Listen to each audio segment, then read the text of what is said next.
The state is staring down a $500 million deficit, but tonight Michigan senators say they have pushed through a deal that will move them into ritzy new offices that'll cost a small fortune. 7 Investigator Ross Jones has been out front on this story for months now, and tonight he reports from Lansing.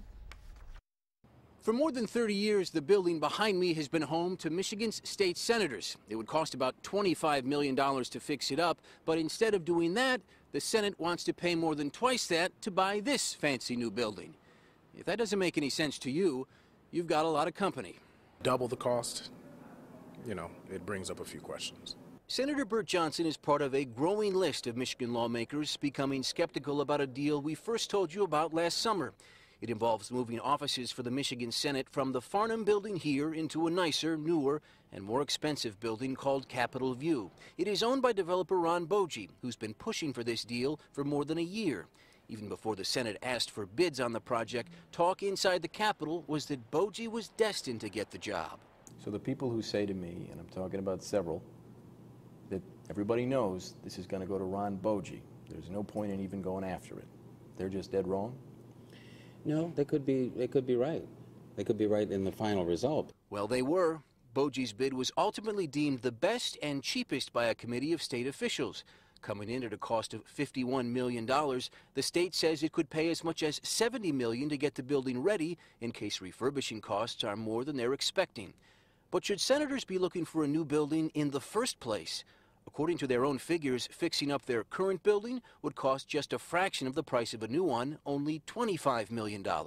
While the math doesn't add up to some, others point to the dollars Ron Bogie has kicked in to help state Republicans, the same people driving this deal. Over the last several years, he's given $60,000 to the Senate Republican Campaign Committee, $75,000 to the Michigan Republican Party, and just a few months ago, he wrote a $25,000 check to Republicans in the House. The top Republican in the Senate today is Senate Majority Leader Arlen Meekhoff. Senator, what sense does it make to spend $51 million on a new building when it would cost half that to fix up the building you're already in? Well, this process was started before by my predecessor. And bids have been, the RFP went out, bids have been collected, the contracts have been signed. Meekhoff never answered the question, even after we asked it a few more times. About a minute later, he darted down the stairs. When we tried to follow him into his office, his chief of staff tried to close the door on our photographer, and Meekhoff went out of camera view. Do you acknowledge this would be cheaper, sir? Thanks for your interest. Why won't you answer these questions, sir? It's a very good deal for the Senate. John Truscott is a spokesman for Ron Bogie and says while he can't explain the Senate's math, he knows for sure that Bogie's six-figure contributions to Republicans have nothing to do with Republicans pushing this deal through. It just so happens the Republicans are out there very actively fundraising right now. They are the majority in the House and the Senate. We would love for there to be a law that says anybody with a state lease, kind of like gaming, can't contribute.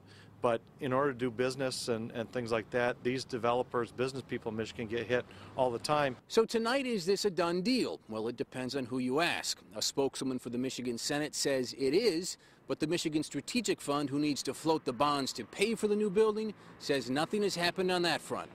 Much more to come on this issue for sure. We're in Lansing tonight. Ross Jones, 7 Action News.